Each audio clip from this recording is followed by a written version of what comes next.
Baby, woo!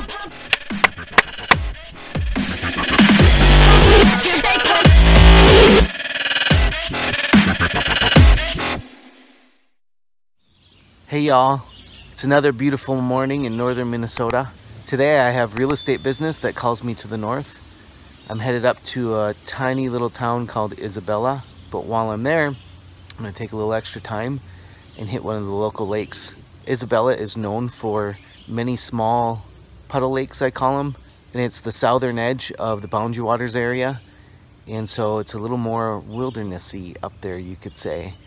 And I've never fished any of those lakes around there, of all the lakes I've fished up here, so I'm excited to give it all a try. I did my research. Minnesota DNR has great information on their website, and so you can look up lakes and see what kind of fish are in there and what kind of substrates, depths, stuff like that. Even the water quality is in there. And I zeroed in on just one of the lakes that's close to where I'm going to be. It's the McDougal chain, and my understanding is there's 4 lakes there that are kind of all connected, and you have 3 of the main ones is the North, Middle, and South McDougal lakes. And I'm probably just going to focus on the North Lake because I don't think I'll have enough time to meander my way around the other lakes. But it has good walleye numbers, good bluegill numbers. Those are 2 fish that are up my alley. So I'm going to explore a little bit. I'm hoping to bring some fish home on this trip. And as always, we're going to have a little fun. So let's go out on another adventure. So I made it here to downtown Isabella. Just finished my business appointment with a client. And look at how busy downtown Isabella is. So I'm gonna switch gears, and the locals here at the cafe talked me into a different lake. It's a lake that I didn't think I had access to, and they insist that there's public access to it. It's also not far from here, a handful of miles, and I know there's good bluegills and walleyes in that one too. And the locals here insist that that's a little bit better lake than the McDougal Lake. So we're gonna switch gears and give that a try. Let's go fishing and see what we can find.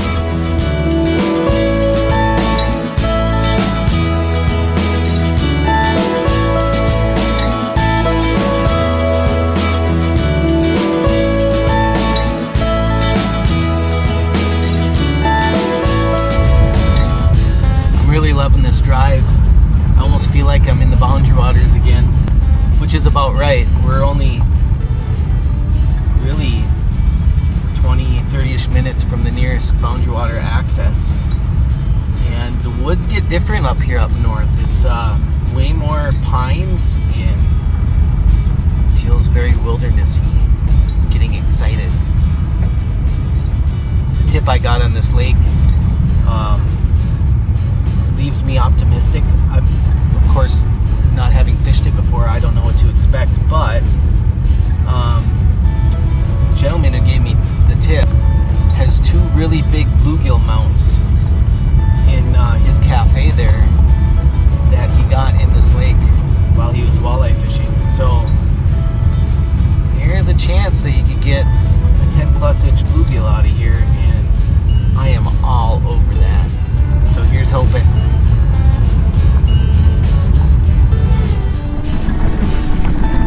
So we're out here on the lake, finally made it. It's a small lake. Won't take long to get to our spot. I'm gonna hit the spot that I was recommended to hit first, and then we'll just start exploring from there. And so we're gonna target walleyes first, and then let's see if we can find some videos.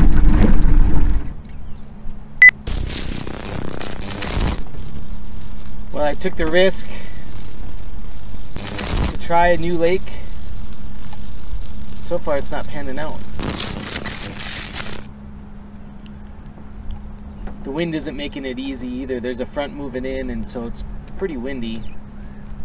So I'm hitting mostly the shorelines that aren't getting hit by wind. Graphing fish though. It's starting to rain. There's a little bit of rumbling to my north there. We'll stick it out. Still got some time. Alright, I've been working hard out in this weather. It's raining, kind of thundering, and not really finding much of anything until I got onto this nice little weed patch in 10 feet of water, and have finally gotten to some 8-inch plus bluegills. So I'm gonna risk the camera getting wet, and we're gonna see how much of these we can catch. Pretty much everything has been 6 inches and under until I've hit this spot. So hopefully we got into a nice little pot of gills and we'll have a little fun. So I put the marker buoy out because it's just a vast submerged weeds in here. And I just need a reference to get back to kind of know where I've been catching these bigger ones. My suspicion is, now that I've caught 2 of them, is that there's a school of them over on this side of the weeds. And so I'm just gonna cast around over here a little bit and see if that suspicion is true.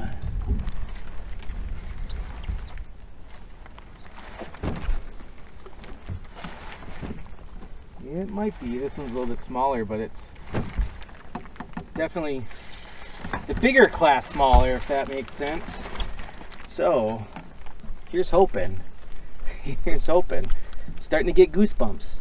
I love bluegills. This is one of my favorite things to do, and so to have this finally pan out where I'm actually catching something, because I've been out here for a couple hours now and haven't really found any yet. I'm just gonna bring about a half dozen or so home for dinner. Putting all my bluegill skills to the test here. I tried all the riprap, the fallen trees and stuff along the shoreline first. I hit a couple shorelines doing that, caught nothing but small ones and a couple of small northerns. And then I just obviously put my thinking hat on, because I'm not after small ones. Where would some of the bigger ones be? And I looked actually on the Google map, and on the Google map you could see, because this water's clear, some areas in the lake where there was some submerged weeds, and that's what I went to. I came over to where I saw the submerged weeds on Google Maps. There we go. And just started hitting these weeds. It turns out these weeds are about 10 feet deep, and got my slip bobber going about 5 feet down. Here's another nice one.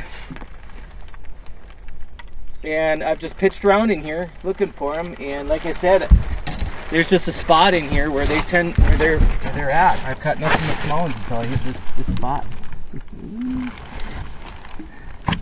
This is my favorite thing to do. So it's a gill outing now. Nothing but a bluegill outing. Now that the wind's died down and I can really see in the water, I can see what's going on here. I got to the edge of the weeds, and so this weed edge is holding a lot of the bluegills and the bigger ones. And we're in, like I said, 10 feet of water. And so that weed edge is, 10 feet and then almost like a wall. And those fish like to ambush from there too. So I think that's kind of what's going on, is they're just hanging along this weed edge here, and they're of course in the weeds too, but I've only caught the big ones on the edge of the weeds though, so I'm gonna kind of stick with that for now in hopes that I get into a few more here. It's either a really big bluegill or something else. Ooh. It's a nice big bluegill. Oh my goodness. That is the size that I was hoping to find here. This may not be a 10, but it's definitely a goose bumper. Got goosebumps holding it. This might be 9.5 or might be. I'm gonna measure it first. Oh, 9.5 all day long. Boom. So, just to recap, I spent most of the day kind of hitting shorelines with riprap and trolled around for some walleyes and couldn't really find any. Of course, it was really windy and hard to have boat control.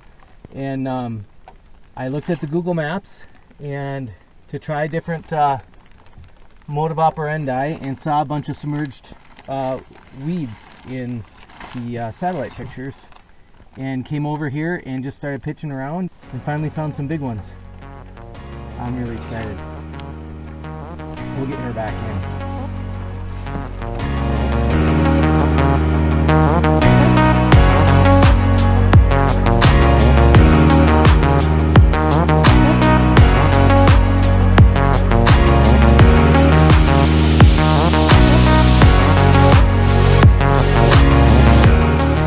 I know I've showed this rig before, but I'll just show it quick again. Just a 6.5 foot ultralight rod. It's fast action. I just like to feel the thump on my rod when the fish are on. That's the only reason for that.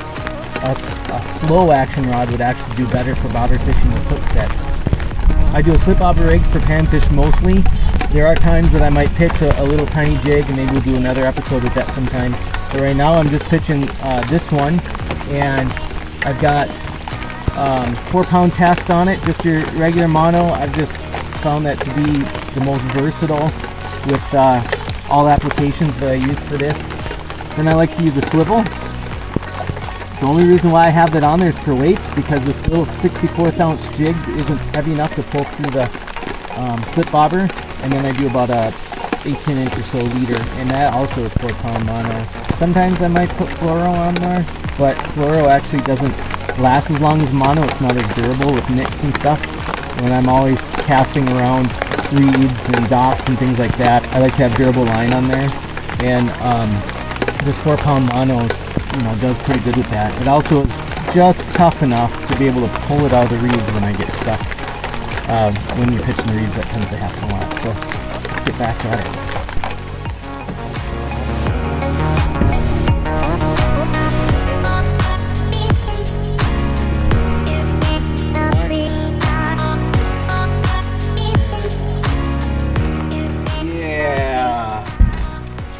The size we like to see.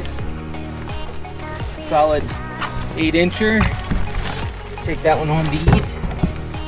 Going back into another better one. We're just cruising around this. I'll call it an island of weeds. There's another really nice, probably 8.5-incher. One more of those babies and we got ourselves a meal.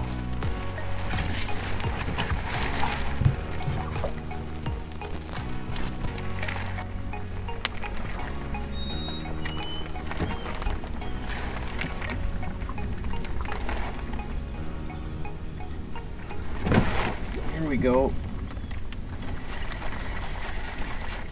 There we go. What do we got? What do we got? Nice gill.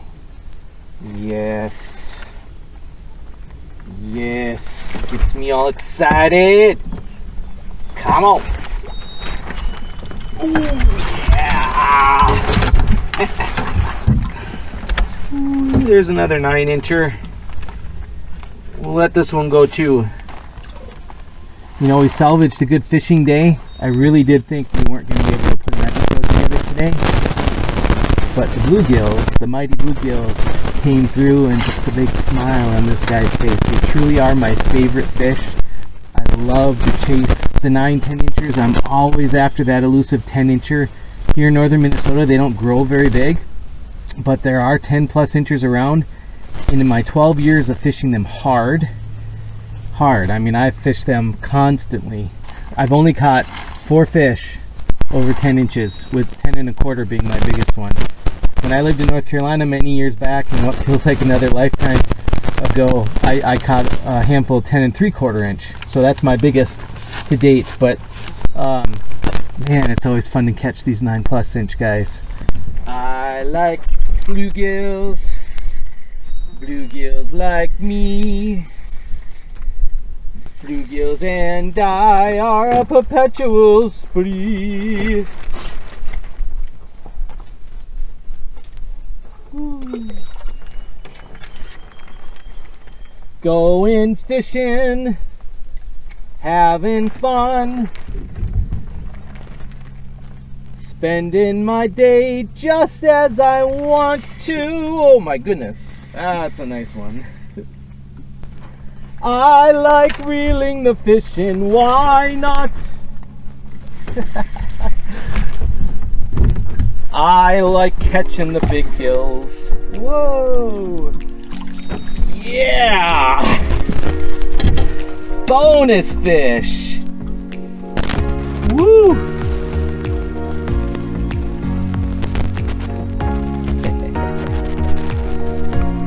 Yee!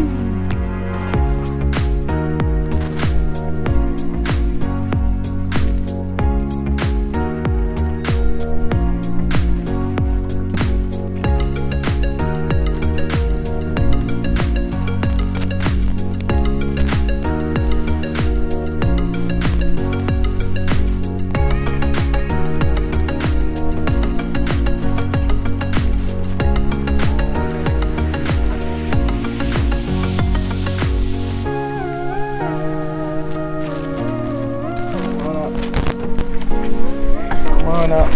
Ooh. Ooh. Oh my goodness. Oh my goodness. Oh.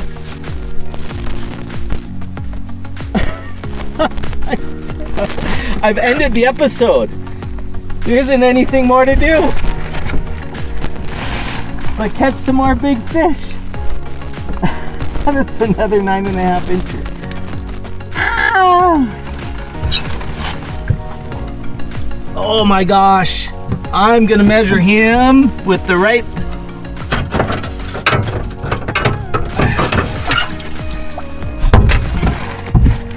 I'm gonna measure him with the right one because he might be 10.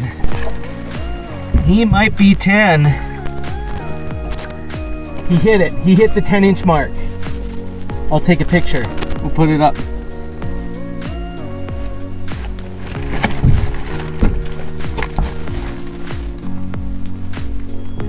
You know, I mentioned earlier I've only caught 4 fish over 10 inches in Minnesota. Now it's 5. That just barely hit the 10-inch mark, just over it. I never ever imagined I'd be coming up to Isabella to catch a 10-inch bluegill. That just, oh, bonus. And of course we're gonna let her go because fish like this need to go back and reproduce and make some more and protect those nests. So we're gonna end on this big boy. Thanks for joining me on this adventure up in Isabella. I hope you enjoyed the process of a day that turned into an excellent bluegill day. And remember, when you get a chance to go out fishing, take it and bring a kid with you. Help them enjoy the great fishing resources we have at our fingertips. There's always a fish biting somewhere. If you work hard enough and you look for them, your equipment you have is just enough to get those fish. Thanks again for joining me. I'm Nathanael, just your ordinary fisherman. Get out there and go catch some fish. God bless and tight lines.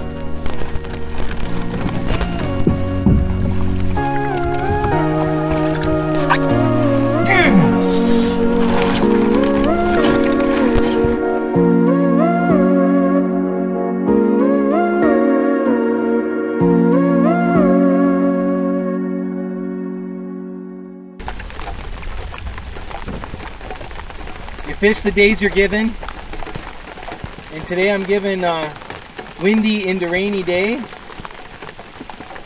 and I'm trying to make the most of it. Thanks for watching another episode of The Ordinary Fisherman. If you like what you're seeing, please subscribe to the channel. And don't forget to hit the notifications so that you will know when we're out on our next adventure. Now go out there and catch some fish. Tight lines. There's reasons why we fish out in the rain. The hopes of those big fish. We all have it. For me, it's that big bluegill.